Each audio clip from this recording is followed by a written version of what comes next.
Have you met the French? My God, they know how to party. Hey guys.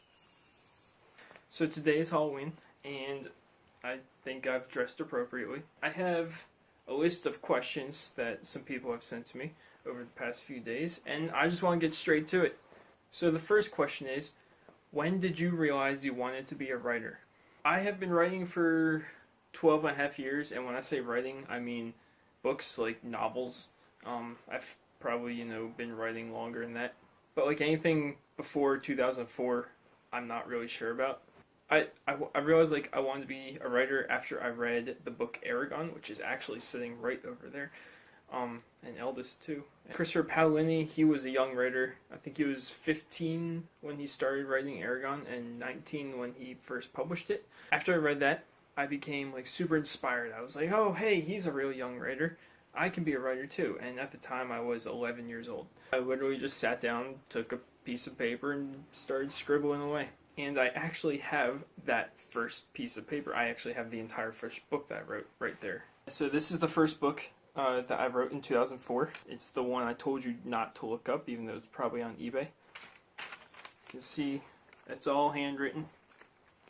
There are 300 pages of these, so yeah. I wrote my first 3 books by hand. It was fun. Handwriting is actually a really romantic way of writing, I think. Getting a computer, it's really convenient to type everything out, but handwriting is, you can slow down and think about what you're writing, but it really connects you to your writing, I think. I haven't handwritten a book since, I think, 2009, 2010, somewhere in there.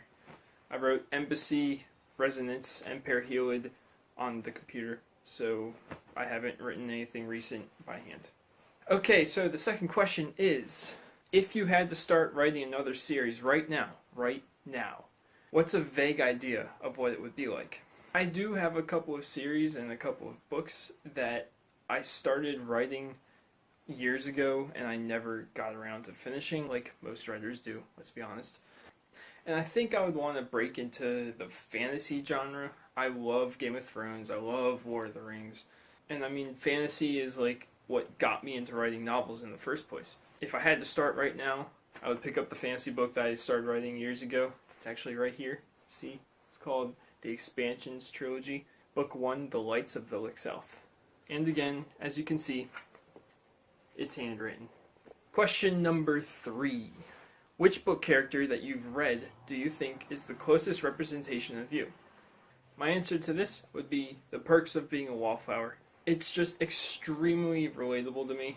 It's that emotional coming-of-age journey of Charlie. All the love, all the loss. I always say that you leave this book feeling like Charlie is a long-lost friend of yours. You really get to know him as a character. It's a very introspective book.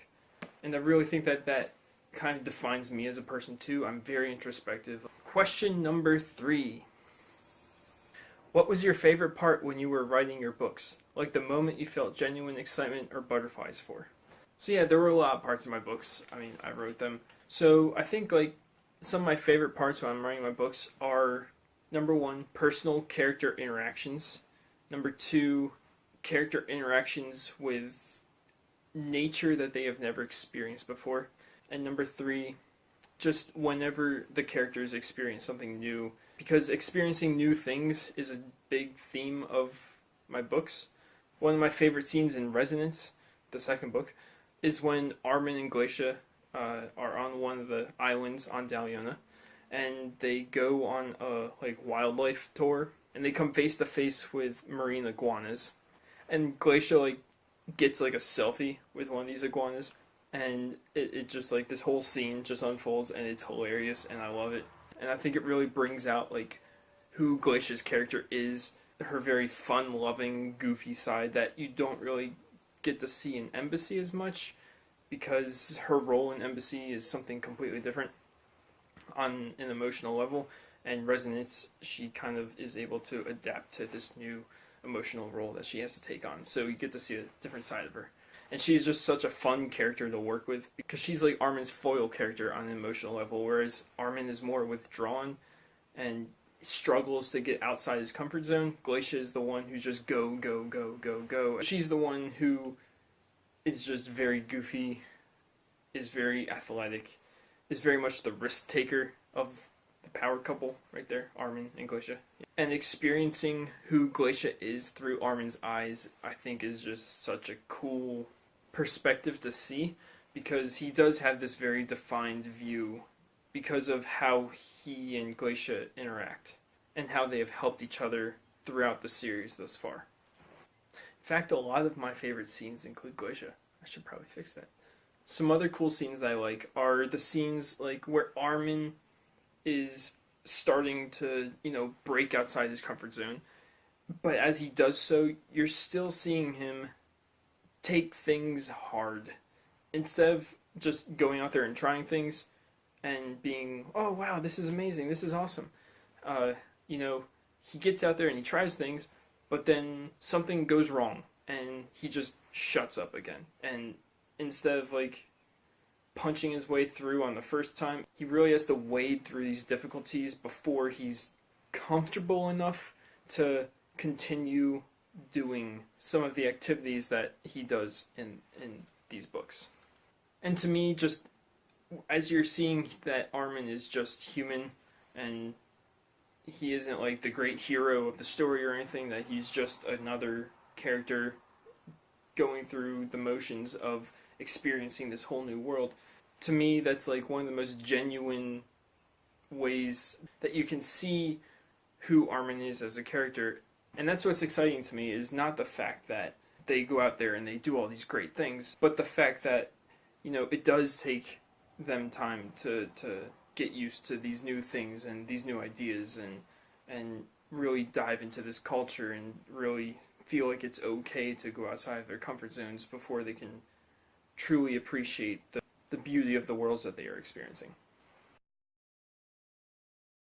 Of course, here it is, the end of the video, and I forgot to put on my glasses. Yeah.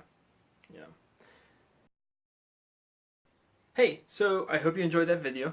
If you could, these are my books, Embassy and Resonance. They're futuristic science fiction, and it'd be awesome if you could give them a look. You can find them on Amazon. You can find them on Goodreads.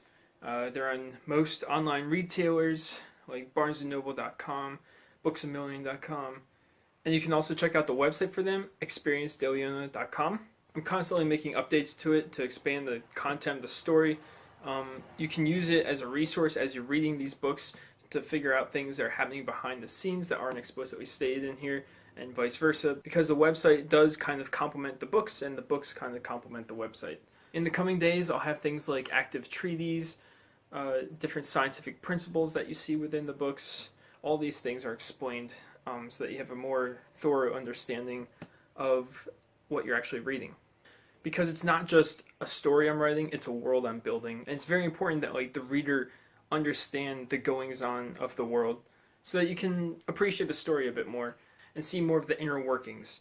So yeah, check these out. And I will start editing book 3 in a few weeks, probably mid-November is what I'm thinking right now. This will be out in October of 2017, so keep updated on it. So yeah, have a good one. I'll see you later this week in my next video, and have a happy Halloween.